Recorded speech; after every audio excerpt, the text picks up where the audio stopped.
तो students, trigonometry में अभी हम लोग टी आर का यानी ट्रिग्नोमेट्रिकल रेशियोज का वैल्यू फाइंड करना सीखेंगे। सेकेंडरी लेवल में आपने स्टडी किया कि साइन 0 डिग्री की वैल्यू 0 होती है, साइन 30 डिग्री की वैल्यू 1/2 होती है। तो एक्चुअल में जिसको आप पढ़ रहे थे वो सब जो है स्टैंडर्ड एंगल है। क्या है वो? स्टैंडर्ड एंगल है। और ट्रिग्नोमेट्री में स्टैंडर्ड वैल्यू जो होते हैं जितने सारे, चाहे वो कितना भी बड़ा क्यों ना हो, उसको कैलकुलेट करना बहुत ही सिंपल है। लेकिन उसे कैलकुलेट करने से पहले कुछ बातों को आपको जानना होगा। और वो क्या जानना होगा कि 0 से 90 डिग्री के बिटवीन का जितना सारा वैल्यू है वो सब आपको लर्न होना चाहिए। तो सेकेंडरी लेवल में जो स्टैंडर्ड एंगल हम लोग स्टडी करते थे उसमें आता था 0 डिग्री। 0 डिग्री के जस्ट बाद आप 30 डिग्री पढ़ते थे, फिर 45 डिग्री, फिर 60 डिग्री और फिर 90 डिग्री। ट्रिग्नोमेट्री में जब हम लोग कंपाउंड एंगल और ट्रांसफॉर्मेशन, मल्टीपल, सब मल्टीपल का स्टडी कर रहे थे तो उसमें हमने ये देखा कि 15 डिग्री के मल्टीपल में कोई भी एंगल होगा तो उसकी वैल्यू हम फाइंड कर सकते हैं, यानी साइन 15 डिग्री का वैल्यू कैलकुलेट कर सकते हैं। ओके, ये सीखा हमने। फिर उसी में आपने ये सीखा कि 7.5 डिग्री के मल्टीपल में अगर कोई टी आर है तो उसकी वैल्यू भी कैलकुलेट हो सकता है। फिर आपने ये भी सीखा कि 18 डिग्री के मल्टीपल में अगर कोई टी आर है तो उसकी वैल्यू भी कैलकुलेट हो सकता है। इन सारी चीज़ों को आपने सीखा। आप ये सोच रहे होंगे कि क्या साइन 1 डिग्री का वैल्यू कैसे जानेंगे?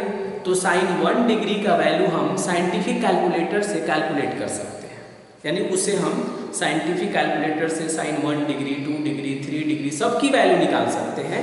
ये सिर्फ नहीं समझना है कि सिर्फ साइन 30 डिग्री की वैल्यू कैलकुलेट होता है या साइन 7.5 डिग्री का, हर एक एंगल का वैल्यू हम कैलकुलेट कर सकते हैं। कोई भी एंगल हो तो उसका टी आर के साथ जब उसे अटैच करते हैं तो उसे हम कैलकुलेट कर सकते हैं। 120 का टी आर भी कैलकुलेट हो जाएगा, 1 डिग्री का भी हो जाएगा। तो ये बात हमने जो बोला कि 1 डिग्री के लिए साइंटिफिक कैलकुलेटर यूज करेंगे। लेकिन एक बात और आपको बता दें कि साइंटिफिक कैलकुलेटर विदाउट यूज किए भी हम उसे कैलकुलेट कर सकते हैं। तो कैलकुलस में एक चैप्टर हम लोग स्टडी करते थे जिसका नाम था अप्रॉक्सीमेशन। अप्रॉक्सीमेशन में आप देखते थे कि साइन 46 डिग्री का वैल्यू कैलकुलेट करते थे, साइन 89 डिग्री का करते थे, तो वहाँ से भी कर सकते। उसी का प्रोग्रामिंग जो है साइंटिफिक कैलकुलेटर में फीड होता है डिजिटल फॉर्म में, जिसे हम यूज करते हैं। लेकिन अभी मेरा मैटर ये नहीं है। मेरा मैटर ये है कि स्टैंडर्ड एंगल चाहे वो कोई भी क्यों ना हो, कितना भी बड़ा क्यों ना हो, नेगेटिव हो या पॉजिटिव हो, उसकी वैल्यू हम कैलकुलेट कैसे करते हैं। अब है कि ये जो हम बोल रहे हैं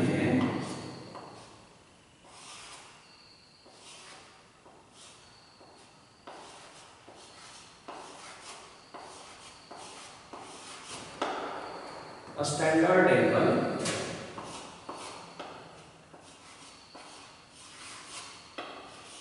तो स्टैंडर्ड एंगल में आता कौन कौन एक्चुअल में? तो स्टैंडर्ड एंगल में आप देखेंगे कि ये सारा जो एंगल है 0 डिग्री, 30 डिग्री, 45 डिग्री,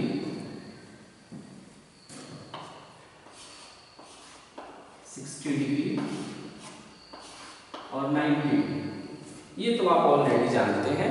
ये आपके जेहन में ये सारी बातें हैं। अब है कि 90 डिग्री से आगे जब हम प्रोसीड करेंगे तो अब कौन कौन स्टैंडर्ड एंगल आएगा, तो उसे लिखने का तरीका बहुत आसान है, तुरंत आप सीख जाएंगे। ये 90 है, इस 90 में ये 30 ऐड करेंगे, यानी अगला जो स्टैंडर्ड एंगल होगा वो होगा 120 डिग्री।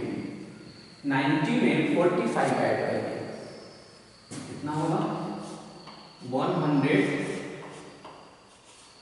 35 डिग्री। 90 में 60 ऐड करिए 150 डिग्री। 90 में फिर 90 में ऐड कर लेते हैं तो 180 डिग्री। अब है कि इसके आगे भी स्टैंडर्ड एंगल है, तो इसका आंसर है कि हाँ इसके आगे भी स्टैंडर्ड एंगल आता है। जैसे 180 डिग्री है, इसमें ना फिर 30 ऐड कर दीजिए तो कितना हो जाएगा 210 डिग्री। फिर देखेंगे कि 225 डिग्री, 240 डिग्री और ये 270 डिग्री। फिर 270 में 30 ऐड कर दीजिए, फिर ये आ जाएगा 300 डिग्री। फिर 270 में ये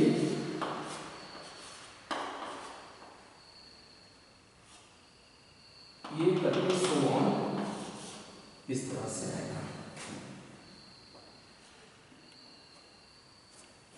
ये सब जो है इसके स्टैंडर्ड एंगल है, और ये स्टैंडर्ड एंगल है और इसकी वैल्यू कैलकुलेट हम आसानी से कर सकते हैं। ओके, अब है कि ये जो स्टैंडर्ड एंगल है, तो अभी मेरा जो फोकस है ना ये सिर्फ स्टैंडर्ड एंगल पर है, यानी इन सारे स्टैंडर्ड एंगल की वैल्यू हम यूं ही निकाल सकते हैं।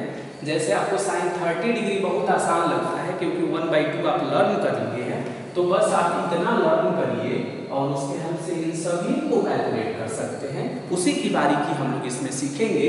हम दिखाएंगे आपको कि tan 135 डिग्री की वैल्यू कितने तरीके से कैलकुलेट कर सकते हैं, कितना फास्ट हम सोच सकते हैं इसको कैलकुलेट करने के लिए। ओके, तो स्टार्ट करते हैं 1 से प्रॉब्लम। फर्स्ट में है tan 135 degree. Okay, tan 135 degree. पहले ये देख लेते हैं कि ये कैलकुलेट कितने तरीके से हो सकता है। तो क्या करेंगे आप कि 135 डिग्री है, तो इसके नियर में एलाइड एंगल का पेयर खोजेंगे। अब एलाइड एंगल का फॉर्म क्या क्या है, plus minus theta, 90 plus minus theta, 180 plus minus theta, 270 plus minus theta, 360 plus minus theta. और अभी देख रहे होंगे कि ये सारी जो चीजें आप पढ़ रहे हैं ये अर्थमेटिक में, एडवांस मैथमेटिक्स में भी पढ़ना है। यानी वैसे बच्चे जो एसएससी की तैयारी कर रहे हैं या जो जेई की तैयारी कर रहे हैं या जो रेलवे की तैयारी कर रहे हैं, जो बच्चे जो है बैंक पीओ की तैयारी कर रहे हैं, क्लर्क की तैयारी कर रहे हैं, उन सारे बच्चों को भी अब ये पढ़ना है। यानी इस हिसाब से अगर हम देखें तो ये सारी चीजें बहुत इंपॉर्टेंट है और इसका यूज तो आप देखते ही कितना है। तो पहले 135 डिग्री के बगल में एलाइड एंगल कौन है, तो एलाइड एंगल का हमारे पास दो फॉर्म दिख रहा है, एक है 90 और एक है 180। कहा जाता है कि क्यों करेस्पॉन्डिंग करने के लिए 90 को मत सेलेक्ट करिए। 90 में थोड़ा सा झंझट है क्योंकि टीआर वहां चेंज करना पड़ता है। तो आपको सजेशन है मेरी तरफ से कि इसे हम रिमार्क कर सकते हैं कि जब भी आप एंगल कैलकुलेट करिए तो बस दो चीजों पर फोकस रखिए। इन दो ही चीजों से हम सबको कैलकुलेट करेंगे। एक है 180 डिग्री प्लस माइनस थीटा, एक ये, और दूसरा जो है 270 डिग्री प्लस माइनस, सॉरी 270 नहीं क्योंकि 270 पर टीआर चेंज होता है, 360 डिग्री और प्लस माइनस। ये जो है आप दो चीजों को आप जो है ध्यान में रखेंगे तो आप कैलकुलेट हो जाएगा। हम ये नहीं कह रहे हैं कि 90 पर इसे कैलकुलेट नहीं कर सकते हैं, 270 से हम कैलकुलेट नहीं कर सकते हैं, उससे भी कर सकते हैं, हम दिखाएंगे भी। तो 135 के नियर में देखना रहता है कौन कौन एलाइड एंगल है, यानी उसके अगल और बगल में, यानी नेबरहुड में हम देखेंगे। तो 135 तो उसके नेबरहुड में एक आएगा 90 डिग्री, कहेंगे कि 89 डिग्री भी तो आता है ना, 120 भी तो आता है ना, तो 120 एलाइड एंगल का फॉर्म नहीं है, इसलिए हम 120 पर नहीं सोचेंगे। हमारे पास दो विकल्प है, यहाँ से अगर हम देखें तो मेरे पास दो विकल्प है, एलाइड एंगल का, एक है 90 डिग्री प्लस माइनस थीटा का और दूसरा है 180 डिग्री प्लस माइनस थीटा का। आपके पास ये दो एलाइड एंगल का फॉर्म है इसके नेबरहुड में, तो हम इसी दोनों से ट्राई करेंगे। तो सबसे पहले क्या करते हैं कि 90 से ट्राई करते हैं। तो अब देखेंगे हम कि 135 है, तो हम 90 में कितना ऐड करें या सब्ट्रैक्ट करें कि 135 आएगा। तो आप कहेंगे कि ऐसे tan है और ये हो जाएगा 90 डिग्री और 90 में 45 ऐड करना पड़ेगा। एक ये विकल्प हो सकता है आपके पास। दूसरा विकल्प ये हो सकता है कि tan है और अगर हम 180 लें तो 180 और माइनस में 45, ये दो जो है सुपीरियर ऑप्शन है मेरे पास और इसी दोनों से हम करने वाले हैं। तो पहले हम क्लासिकल देखते हैं, तब जो है हम इसको स्पीड मोड में देखेंगे कि क्यों कैसे करेंगे इसे। तो tan 90 प्लस थीटा, तो आपने पढ़ा कि 90 पर चेंज होता है, tan चेंज होकर किस में आता है, cot में आता है और थीटा का रोल कौन प्ले किया, 45, तो cot 45। ओके, साइन की बात है तो 90 में 1 डिग्री ऐड करें, मैंने ऐसा अगर सोचे तो ये जाएगा सेकंड क्वाड्रेंट, इसको हम थीटा समझते हैं, ये थीटा हम समझते हैं। तो ये सेकंड क्वाड्रेंट और सेकंड क्वाड्रेंट में साइन नेगेटिव होता है तो माइनस हो जाएगा cot 45 और cot 45 डिग्री का जब वैल्यू निकालेंगे तो ये आएगा -1।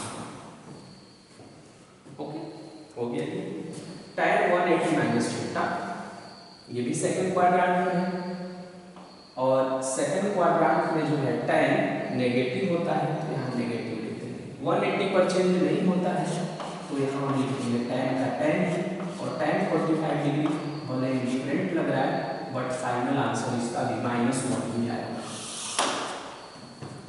यानी दोनों से भी -1 होगा। अब है कि अगर क्यूब सोचना होता मुझे तो कैसे एकदम क्यूब इसको रेस्पॉन्ड करेंगे। क्यूब रेस्पॉन्डिंग का मतलब विद इन 10 सेकेंड में इसको हम करेंगे बिना किसी चीज को हम लर्न किए, सिर्फ क्वाड्रेंट का आइडिया हमको होना चाहिए, क्वाड्रेंट की पॉलिसी मालूम होना चाहिए। देखिए क्यूब रेस्पॉन्डिंग अगर हमें सोचना रहता तो हम इसे ऐसे सोचते कि tan है और 135 डिग्री, तो हम सोचते कि tan 135 डिग्री किस क्वाड्रेंट में है, तो सेकंड क्वाड्रेंट में। सेकंड क्वाड्रेंट में tan क्या होता है, नेगेटिव होता है, तो यहाँ माइनस करते हैं। क्या करते हैं हम, माइनस करते हैं।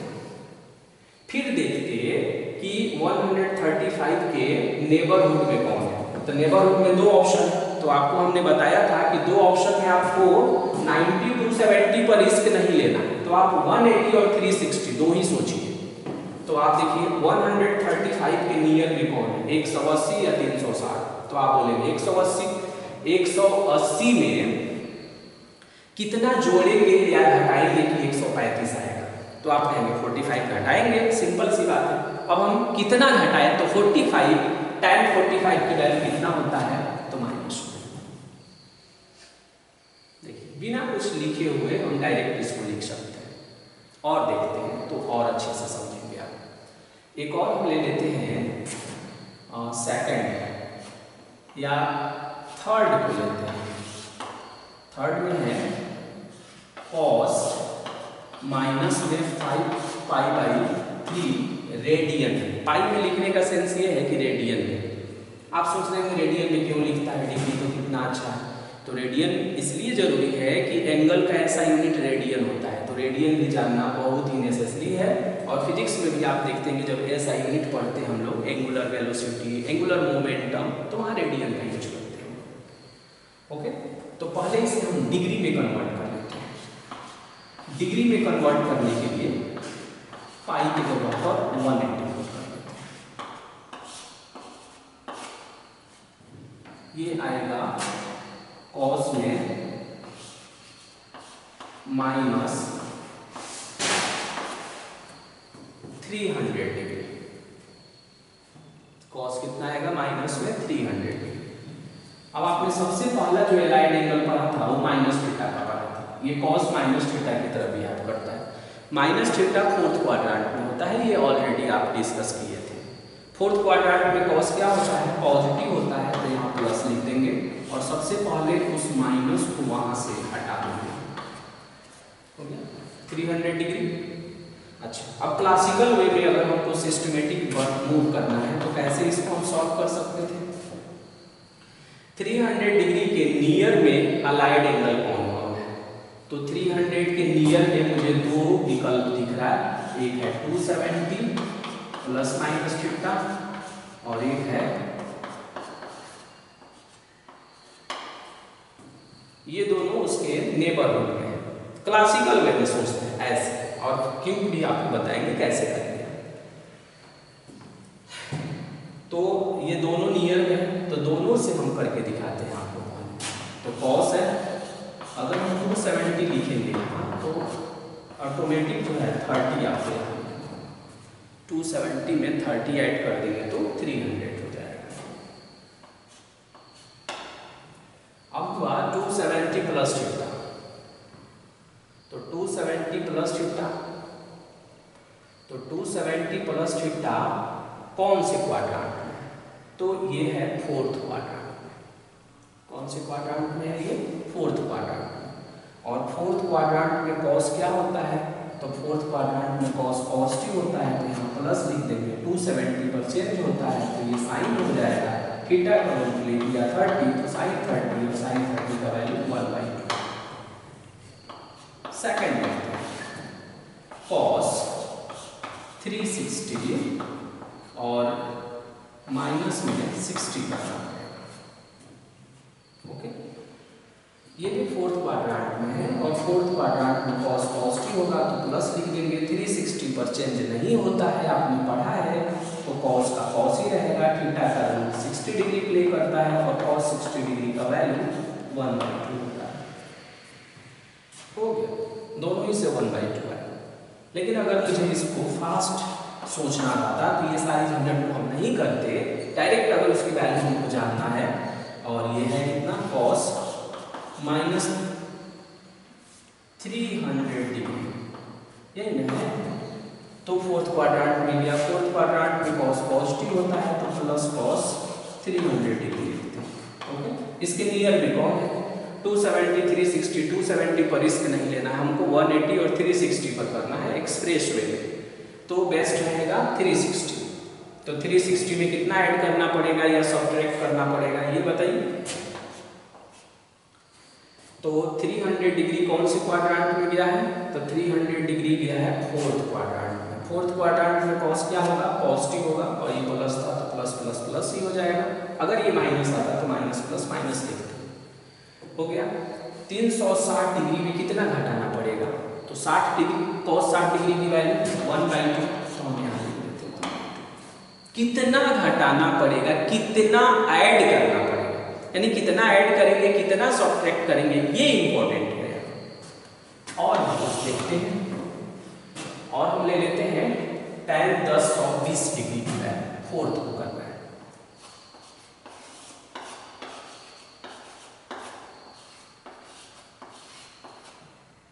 tan 10 और 20 डिग्री, तो आपको बता दें कि जब एंगल 360 को क्रॉस कर जाएगा तो उस कंडीशन में पहले उसे डिवाइड करना पड़ता है 360 से।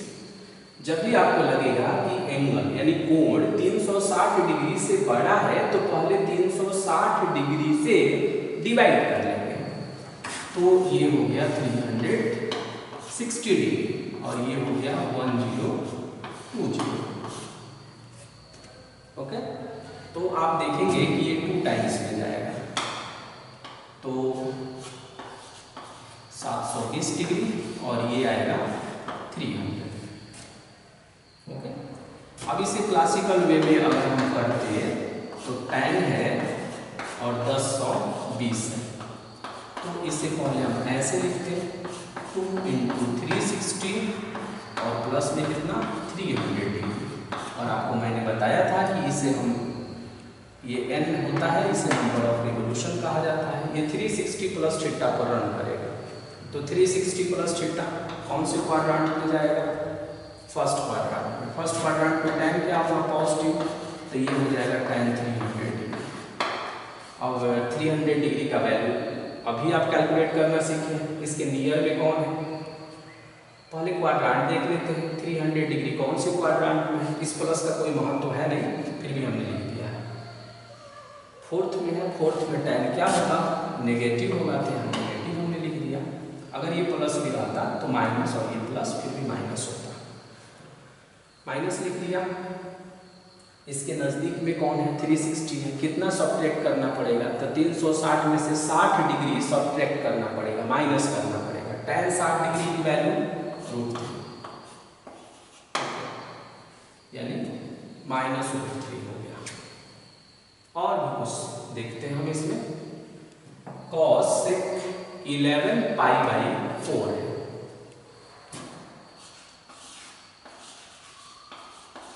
cos 11 π/4।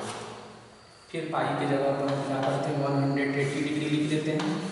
तो cos 11 पाई की जगह पर 180 और पाई में 4, तो ये हो जाएगा आपका cos और 11 ×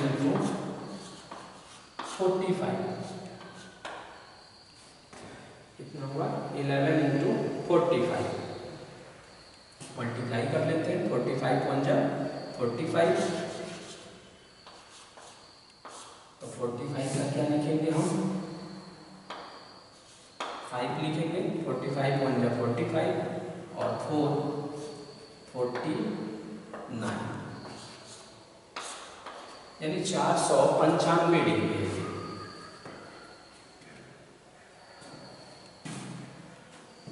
ओके, अब 495 डिग्री देखेंगे कि 360 डिग्री को क्रॉस कर गया है, तो फिर 360 से डिवाइड कर देंगे 495 डिग्री को, तो कितना आएगा? 1 टाइम्स में आएगा। यहाँ 360 लिखेंगे और 5 135 डिग्री हुआ। अब हम क्या करेंगे यहाँ पर कि cosec है, यहाँ cosec हमने लिख दिया, इसे हम ऐसे लिखेंगे 1 × 360 और प्लस में कितना होगा? 135। अब cosec n × 360 प्लस थीटा, इस तरह का सिचुएशन है। तो कौन से क्वाड्रेंट में गए? फर्स्ट में। फर्स्ट में सभी पॉजिटिव होता है, तो ये बन जाएगा cosec 135। इसके नियर में कौन है? cosec 135 कौन से क्वाड्रेंट में गया? सेकंड में गया। सेकंड में cosec क्या होता है? पॉजिटिव होता है, तो यहाँ प्लस लिख देंगे।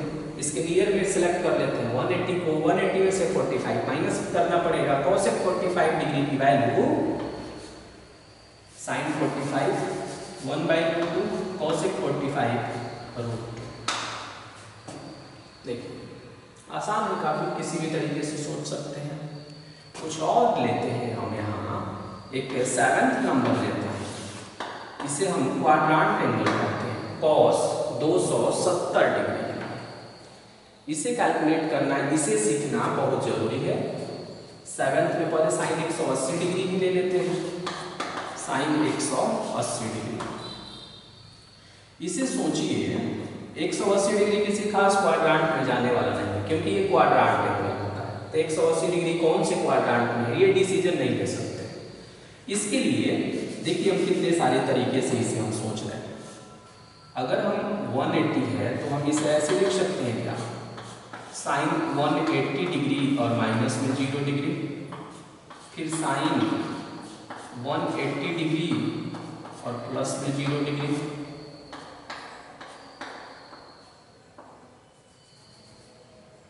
और फिर यहाँ पर sin 90 डिग्री और प्लस में 90 डिग्री। देखिए 3 विकल्प यहाँ पर, सभी से 180 ही आए।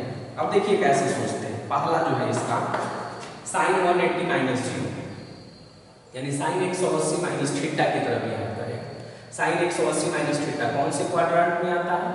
तो sin 180 माइनस थीटा जो है ये सेकंड में आता है। ये किस में जाएगा? ये तो ये जाता है आपका 180 प्लस थीटा, तो ये थर्ड में जाएगा। 90 प्लस थीटा किस में जाएगा? तो ये जाएगा सेकंड में। अब देखते हैं तीनों से सेम ही आंसर आएगा या डिफरेंट करता है। तो साइन 180 माइनस थीटा, थीटा का रोल कौन प्ले किया है 0, सेकंड क्वाड्रेंट में जाता है। थीटा कितना है यहाँ 0 है, भले ही 0 है लेकिन फिर भी ये ट्रीट होगा 180 माइनस थीटा, यानी 180 में से कुछ माइनस होगा, ऐसा ट्रीट करेंगे हम। तो सेकंड में साइन क्या होता है पॉजिटिव होता है, 180 पर चेंज नहीं होता है, तो साइन 0 0। दूसरा 180 प्लस थीटा यानी थर्ड क्वाड्रेंट में, और थर्ड क्वाड्रेंट में साइन नेगेटिव होता है तो माइनस साइन, और थीटा का रोल प्ले किया 0 तो माइनस 0 तो होता नहीं है क्योंकि 0 is neither positive nor negative, तो इसे आप 0 लिखेंगे। तीसरा sine 90 plus theta, second quadrant में पॉजिटिव होगा, 90 पर चेंज होता है तो साइन चेंज होकर कॉस में जाएगा, थीटा का रोल 90 प्ले किया, कॉस 90 0। तीनों ही तरीके से हमने 0 कैलकुलेट किया। ओके, वैसे ही 270 को भी करेंगे, cos 180 को भी करेंगे, तो सभी से सेम आंसर आएगा। जैसे अगर हम 9 को कंसीडर करें, cos वो भी 180 ही है तो उसका भी 3 विकल्प होगा, cos 180 का भी 3 विकल्प है, 180 माइनस 0, 180 प्लस 0 और 90 और प्लस में 90।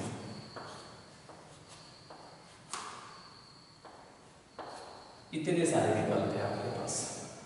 अब ये सेकंड क्वाड्रेंट में जाता है, सेकंड क्वाड्रेंट में कॉस क्या होता है नेगेटिव होता है, तो इसमें ये बनेगा माइनस में कॉस 0, इसमें बनेगा थर्ड क्वाड्रेंट, उसमें भी कॉस नेगेटिव होता है तो माइनस में कॉस 0, सेकंड क्वाड्रेंट में भी कॉस नेगेटिव होता है और कॉस 90 पर चेंज होता है तो माइनस में साइन 90। देखिए कॉस 0 1 तीनों से माइनस हो रहा है, तीनों से ही क्या आएगा माइनस हो आएगा, तीनों को जब आप कैलकुलेट करेंगे तो तीनों से माइनस हो आएगा। तो ये है स्टैंडर्ड एंगल को निकालने की एक शॉर्ट स्टोरी या शॉर्ट वे, जिससे हम कोई भी एंगल क्यों कैलकुलेट कर सकते हैं। मैंने कहा कि जब क्लासिकल वे में करना रहता है, यानी उसे जब कैलकुलेट करके दिखाना रहता है, शुरू में जब हम बिगिनर्स होते हैं तो उस कंडीशन में इस वे में निकालना चाहिए पहले। ये एक क्लासिकल वे है समझने का। जब हम इसको सीख लेते हैं अच्छे से, तब हम क्यू करेस्पॉन्डिंग जो है तुरंत सोचकर कैसे करेंगे। जब तुरंत सोचना होगा तो नेबरहुड में 90 को शामिल नहीं करिएगा, नेबरहुड में 270 को शामिल नहीं करिएगा, नेबरहुड में किसे शामिल करिएगा तो सिर्फ 180 और 360 को शामिल करिएगा। उससे क्या होगा स्पीड बढ़ेगा, और दूसरी बात टीआर को चेंज करने का भी स्थिति नहीं बनेगी, यानी वहाँ टीआर को चेंज करना है ये भी आपको दिमाग में बात नहीं रखनी।